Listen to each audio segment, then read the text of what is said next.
To my channel. ಎಲ್ಲರೂ ಹೇಗಿದ್ದೀರಾ? Hope ಎಲ್ಲರೂ ಚೆನ್ನಾಗಿದ್ದೀರಾ ಅಂತ. ನಾವು ಕೂಡ ಅಷ್ಟೇ ಚೆನ್ನಾಗಿದ್ದೀವಲ್ವ ಚೆನ್ನೆ. ಇವತ್ತು ಸಂಜೆಯಿಂದ ಬ್ಲಾಗ್ನ ಸ್ಟಾರ್ಟ್ ಮಾಡ್ತಿದ್ದೀನಿ. ಯಾವತ್ತು ಒಂದು 2 ಸಲ ಏನೋ ಮಾಡಿದ್ದೀನಿ ಅಷ್ಟೇ. ಸಂಜೆ ರೂಟೀನ ಯಾವತ್ತೂ ಬ್ಲಾಗ್ ಮಾಡಿರಲಿಲ್ಲ. ಇವತ್ತು ಮಾಡೋಣ ಅಂದ್ಕೊಂಡು ಸಂಜೆಯಿಂದ ಬ್ಲಾಗ್ನ ಸ್ಟಾರ್ಟ್ ಮಾಡ್ತಿದ್ದೀನಿ. ಟೈಮ್ ಬಂದು ಆಲ್ರೆಡಿ 5:30 ಆಗಿದೆ. 5:30 ಆಗಿದೆ. ಸೊ ಇವಾಗಿಂದ ವ್ಲಾಗ್ನ ಸ್ಟಾರ್ಟ್ ಮಾಡ್ತೀನಿ. ನನಗಂತೂ ಗೊತ್ತಿಲ್ಲ ಇವತ್ತಿನ ವ್ಲಾಗ್ ಯಾವ ಥರ ಹೋಗುತ್ತೆ ಅಂತ. ನೋಡೋಣ. ಸಂಜೆ 5:15 ಆಯ್ತಲ್ವಾ, ಹೊರಗಡೆ ಹೋಗಬೇಕು. ಒಂದು ಅರ್ಧ ಗಂಟೆ ಮಕ್ಳನ್ನ ಕರ್ಕೊಂಡೋಗಿ ಹೊರಗಡೆ ಆಟ ಆಡಿಸ್ಕೊಬಂದರೆ ಅವ್ರಿಗೂ ಕೂಡ ಮೈಂಡ್ ಒಂಥರ ಫ್ರೀ ಆಗುತ್ತೆ. ಮನೆ ಒಳಗೆ ಇದ್ದು ಅವ್ರಿಗೂ ಕೂಡ ಬೇಜಾರಾಗಿರುತ್ತೆ. ಯಾನ 5 ಗಂಟೆ ಆಗುತ್ತೆ ಯಾವಾಗಲೂ ಬರೋದು. ಇನ್ನೇ 5 ಮಿನಿಟ್ಸ್ ಏನೋ ಇರುತ್ತೆ, ಆವಾಗ ಬರ್ತಾಳೆ. ಅವ್ರಿಗೂ ಕೂಡ ಸ್ಕೂಲಲ್ಲಿ ಕೂತು ಬೇಜಾರಾಗುತ್ತಾ ಮಗಳೇ? ಬೇಜಾರಾಗಲ್ವ ಸ್ಕೂಲಲ್ಲಿ? ನೀನು ಒಬ್ಬಳೇ ಬೇಜಾರಾಗಲ್ಲ ಅಂತಿರೋದು. ಅವಳು 1 ವಾರ ಆಗಿತ್ತು ಸ್ಕೂಲ್ಗೆ ಹೋಗಿ. ಏನಪ್ಪ ಅಂದರೆ ಅವಳು ಮಂಡೇ ಹೋದ್ಲು ಸ್ಕೂಲ್ಗೆ. ಮಂಡೇ ಸ್ಕೂಲಿಂದ ಬರಬೇಕಾದ್ರೆ ಅವ್ರ ಮ್ಯಾಮು 3 o'clock ಫೋನ್ ಮಾಡಿದ್ರು. ಯಾಕೋ ವಾಮಿಟ್ ಮಾಡ್ಕೋತೀಳಿ, ಆಲ್ರೆಡಿ 3 ಸಲ ಏನೋ ವಾಮಿಟ್ ಮಾಡಿದ್ಲು ಅಂತ. ಆಮೇಲೆ ಮನೆಗೆ ಬಂದು ಅವತ್ತು ನೈಟ್ ನಾವು ಹಾಸ್ಪಿಟಲ್ಗೆ ಕರ್ಕೊಂಡೋದ್ವಿ. ಆಮೇಲೆ ವಾಮಿಟ್ ಎಲ್ಲ ಕಮ್ಮಿ ಆಯಿತು, ಬಟ್ ಜ್ವರ ಎಲ್ಲ ಸ್ಟಾರ್ಟ್ ಆಯಿತು ಮಾರನೇ ದಿನದಿಂದಲೇ. ಒಂದು 5 ದಿನ ಆಯಿತು ಅವಳನ್ನ ಸ್ಕೂಲಿಗೆ ಕಳಿಸಿರಲಿಲ್ಲ. ಫ್ರೈಡೇ ಅಷ್ಟೊತ್ತಿಗೆ ಅವಳು ರಿಕವರ್ ಆದಳು. ಬಟ್ ಸ್ಯಾಟರ್ಡೇ ಕಳ್ಸೋಣ ಅಂದರೆ ಸ್ಕೂಲಲ್ಲಿ ಸ್ವಲ್ಪ ಬೇರೆ ಮಕ್ಕಳನ್ನೆಲ್ಲ ಟೂರಿಗೆ ಕರ್ಕೊಂಡು ಹೋಗ್ತಿದ್ದಾರೆ ಅಂತ ಹೇಳಿದ್ರು. ಅದಕ್ಕೆ ಹಾಲಿಡೇ ಕೊಟ್ಟಿದ್ರು. ಆಮೇಲೆ ಮತ್ತು ಸಂಡೇ ಆ್ಯಸ್ ಯೂಶ್ವಲಿ ರಜೆ ಸಿಕ್ತು. ಒಂದು ವಾರ ಆಯಿತು ಅವಳು ಸ್ಕೂಲ್ಗೆ ಹೋಗಿ. ಒಂದು ವಾರದಿಂದ ಫುಲ್ ಎಂಜಾಯ್ ಮಾಡಿದ್ದಾಳೆ. ಇವತ್ತಿನ ಸ್ಟಾರ್ಟ್ ಮಾಡಿದ್ದಾಳೆ ಸ್ಕೂಲ್ಗೆ ಹೋಗೋಕ್ಕೆ. ಸೊ ಬನ್ನಿ ಹೊರಗಡೆ ಹೋಗೋಣ, ನೋಡೋಣ ಇವತ್ತಿನ ವ್ಲಾಗ್ ಯಾವ ಥರ ಹೋಗುತ್ತೆ ಅಂತ. ಅದಕ್ಕೂ ಮುಂಚೆ ಎಲ್ಲ ನನ್ನ ಚಾನಲ್ನ ಇನ್ನೂ ಸಬ್ಸ್ಕ್ರೈಬ್ ಆಗದೆ ನೋಡ್ತಿದ್ದೀರಾ, ಬೇಗ ಸಬ್ಸ್ಕ್ರೈಬ್ ಮಾಡಿಕೊಡಿ. ಹಾಗೆ ಪ್ಲೀಸ್ ಸಪೋರ್ಟ್ ಮಾಡಿ ಅಂತ ಕೇಳ್ಕೊತೀನಿ. ಹೋಗೋಣ ಹೊರಗಡೆ ಮಾಡಿ. ಇವ್ರು ಇಲ್ಲಿದ್ದಾರೆ. ಅವ್ರು ಫಸ್ಟ್ ರೆಡಿ. ಅವ್ರು ಸೈಕಲ್ ಕೂತ್ಕೊಂಡು ನಾವು ತೊಳ್ಕೊಂಡು ಹೋಗೋದು, ಅವರು ರಾಣಿ ಥರ ಕೂತ್ಕೊಳ್ಳೋದು. TV ಆಫ್ ಮಾಡಲ ಮಗಳೇ? ಹತ್ತಿ.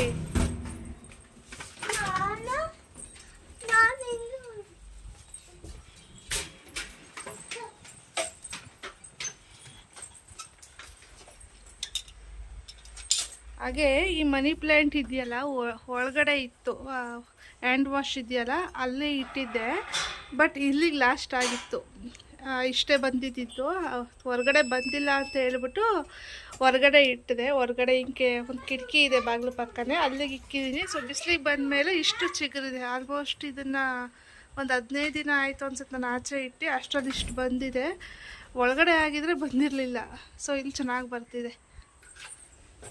ಹೋಗೋಣ ನಡೀರಿ. ತೆಗಿ, ಗೇಟ್ ತೆಗಿಯಮ್ಮ.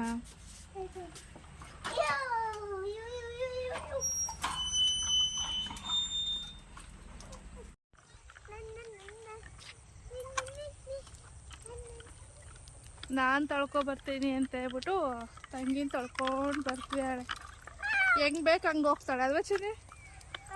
ಸ್ಟ್ರೈಟಾಗಿ ತೊಳ್ಕೊಬರಲ್ಲ ಅಕ್ಕ, ಹೊಲ್ದೊಡಿ ಕರ್ಕೊಂಡು ಹೋದಳು.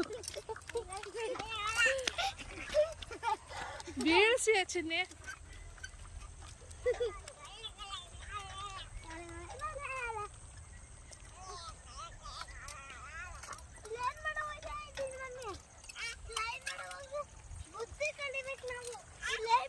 ಸೈಡಿ ಮಗಳೇ, ಬಸ್ ಬರ್ತೈತೆ ಬೈ ಕಡೆ. ಸೊ ಐ ಫ್ರೆಂಡ್ಸ್, ಎಲ್ಲ ಮುಗಿಸ್ಕೊಂಡು ಈಗ ಹೊರಗೆ ಬಂದಿದ್ದೀವಿ ಹೋಮ್ವರ್ಕ್ ಮಾಡ್ಸೋಣ ಅಂತ. ಅದಾಗಲೇ ಹೇಳಿದ್ನಲ್ಲ, ಆಲ್ಮೋಸ್ಟ್ ಅಲ್ಲಿ ಹೋಗಿ 1 ವಾರ ಆಯಿತು ಅಂತ ಹೇಳ್ಬಿಟ್ಟು. ಹೋಮ್ವರ್ಕು ತುಂಬ ಜಾಸ್ತಿ ಕೊಟ್ಬಿಟ್ಟಿದಾರಂತೆ. ನಮಗೆ ಅದು ಕಡಿಮೆನೇ, ಆದರೆ ಮಕ್ಕಳಿಗೆ ಸ್ವಲ್ಪ ಅದು ಜಾಸ್ತಿ ಅನಿಸುತ್ತೆ. ಬಂದಾಗಿಂದ ನಾನು ನೋಡಿರಲಿಲ್ಲ ಏನು ಕೊಟ್ಟಿದ್ದಾರೆ ಅಂತ ಹೇಳ್ಬಿಟ್ಟು. ಈಗ ನೋಡೋಣ ಅಂತ ಹೇಳ್ಬಿಟ್ಟು ಎಲ್ಲ ತಗೊಂಡೆ. ಹೇಗೆ ಕೊಟ್ಟಿದ್ದಾರೆ ಮಗಳೇ? ನಾಳೆನೇ ಕಾಲಿನ. ನನ್ನ ಮಗಳು ಸ್ಕೂಲ್ಗೆ ಹೋದ್ಮೇಲೆ ಇದೇ ಫಸ್ಟ್ ನೋಟ್ಬುಕ್ ಖಾಲಿ ಆಗಿರೋದು. ಹೌದಾ?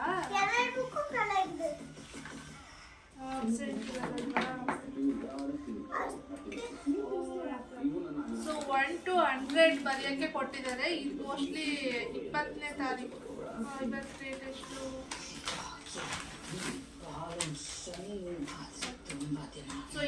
ಇವತ್ತಿಂದು ಹೋಮ್ವರ್ಕು 1 to 100 ಕೊಟ್ಟಿದ್ದಾರೆ.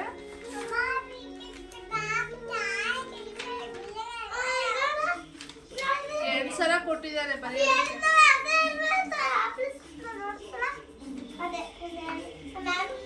ಸೊ 1 to 100 2 ಟೈಮ್ಸ್ ಕೊಟ್ಟಿದ್ದಾರೆ. ಆಮೇಲೆ 8 ಅದನ್ನ ಸ್ಪೆಲ್ಲಿಂಗ್ ಇರ್ತಾವ ನೋಡಿ, ಅದನ್ನ ಫುಲ್ 1 ಪೇಜ್ ಬರೆಯೋದಕ್ಕೆ ಕೊಟ್ಟಿದ್ದಾರೆ.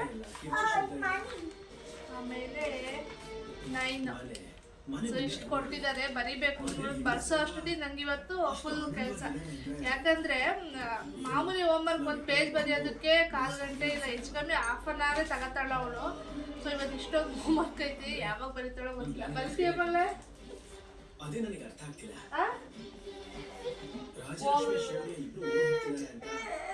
ಬರ್ಬೇಕಾದ್ರೆ ಬಿಟ್ಬಿಟ್ಲು, ಸ್ವಲ್ಪ ಕೈ ತರ್ಚ್ಕೊಂಡಿದ್ದೆ, ಅದು ಉರಿತೈತೆ ಅಂತ ಹೇಳ್ಬಿಟ್ಟು ಅಳ್ತಿದ್ದಾಳೆ.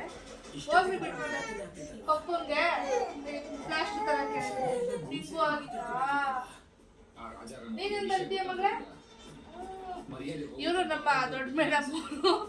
ಏನ್ ಬರೀತಿದ್ದೀರಾ? ಆಯ್ ಮಾಡಿ ಎಲ್ಲರಿಗೂ. ಏನ್ ಬರೀತಿದ್ದೀರಾ ನೀವು? ನನ್ನ ಫ್ರೆಂಡಿಗೆ ಫೋನ್ ಮಾಡಿ ಕೇಳ್ತಿದ್ದೀರಾ? ಪಕ್ಕದ ಪೆನ್ಸಿಲ್ ಕೊಡಿ.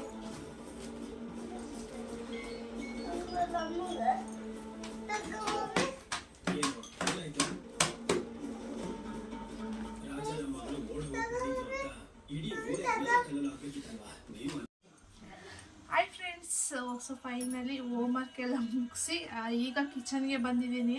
1.5 hour ಆಯಿತು ಅವಳಿಗೆ ಹೋಮ್ವರ್ಕ್ ಮಾಡಿಸೋ ಅಷ್ಟರಲ್ಲಿ.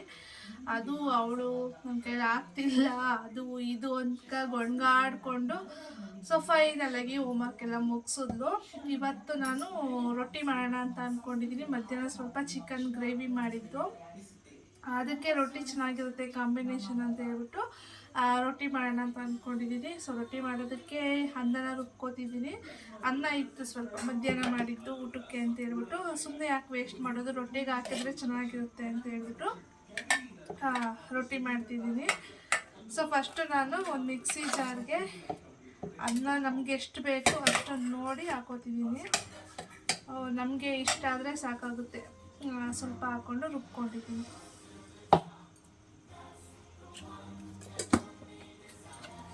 ಸೊ ಬನ್ನಿ ಗ್ರೈಂಡ್ ಮಾಡ್ಕೊಬರೋಣ. ಅದನ್ನು ಚೆನ್ನಾಗಿ ಅನ್ನನ ರುಬ್ಕೊಂಡು ಅದನ್ನು ಒಂದು ಪಾತ್ರೆಗೆ ಹಾಕೋತಿದ್ದೀನಿ. ಅದನ್ನು ನೀಟಾಗಿ ತೊಳೆದು ಅದನ್ನು ಕೂಡ ಅದರೊಳಗೆ ಹಾಕೋತಿದ್ದೀನಿ. ಆಮೇಲೆ ಅದಕ್ಕೆ ನಮಗೆ ಎಷ್ಟು ಉಪ್ಪು ಬೇಕು ರುಚಿಗೆ ಅದನ್ನು ನೋಡಿಬಿಟ್ಟು ಸ್ವಲ್ಪ ಉಪ್ಪನ್ನ ಕೂಡ ಆ್ಯಡ್ ಮಾಡ್ಕೋಬೇಕಾಗುತ್ತೆ. ಸೊ ಉಪ್ಪೆಲ್ಲ ಹಾಕಾದ್ಮೇಲೆ ನಾನೀಗ ಅಕ್ಕಿ ಹಿಟ್ಟನ್ನ ಆ್ಯಡ್ ಮಾಡ್ಕೋತಿದ್ದೀನಿ. ನಮ್ಮನೇಲಿ ಸ್ವಲ್ಪ ಅಕ್ಕಿ ಹಿಟ್ಟನ್ನ ಜಾಸ್ತಿನೇ ಮಾಡಿಸಿರ್ತೀವಿ, ಯಾಕೆಂದರೆ ಯಾವಾಗಲೂ ಸ್ವಲ್ಪ ನಮ್ಮನೇಲಿ ರೊಟ್ಟಿನ ಜಾಸ್ತಿ ತಿಂತೀವಿ. ಹಾಗಾಗಿ ಸ್ವಲ್ಪ ದೊಡ್ಡ ಬಾಕ್ಸ್ನಲ್ಲಿ ಅಕ್ಕಿ ಹಿಟ್ಟನ್ನ ಮಾಡಿಸ್ಕೊಂಡು ಇಟ್ಕೊಂಡಿರ್ತೀನಿ. ಈಗ ನಮಗೆ ಅಕ್ಕಿ ಹಿಟ್ಟು ಎಷ್ಟು ಬೇಕು ಅಷ್ಟನ್ನು ನೋಡಿಕೊಂಡು ಚೆನ್ನಾಗಿ ಮಿಕ್ಸ್ ಮಾಡ್ಕೋಬೇಕು.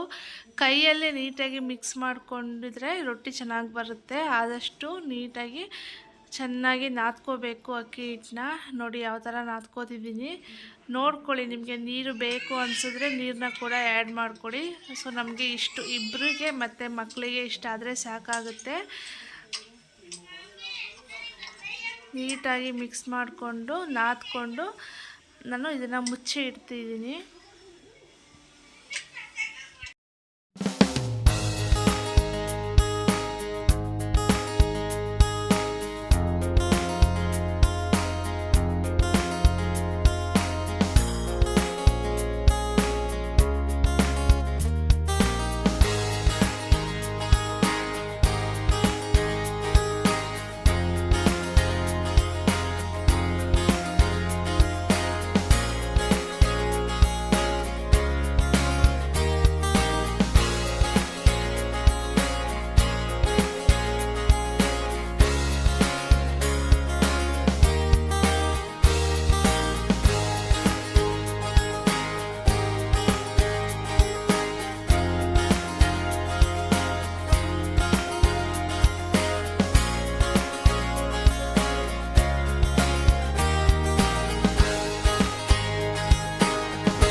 ಫ್ರೆಂಡ್ಸ್, ಇದು ಇವತ್ತಿನ ನನ್ನ ಸಂಜೆಯ ರೂಟೀನ್. ಇವತ್ತಿನ ವ್ಲಾಗ್ ನಿಮ್ಗೆಲ್ರಿಗೂ ಇಷ್ಟ ಆಯಿತು ಅಂತ ಅನ್ಕೋತೀನಿ.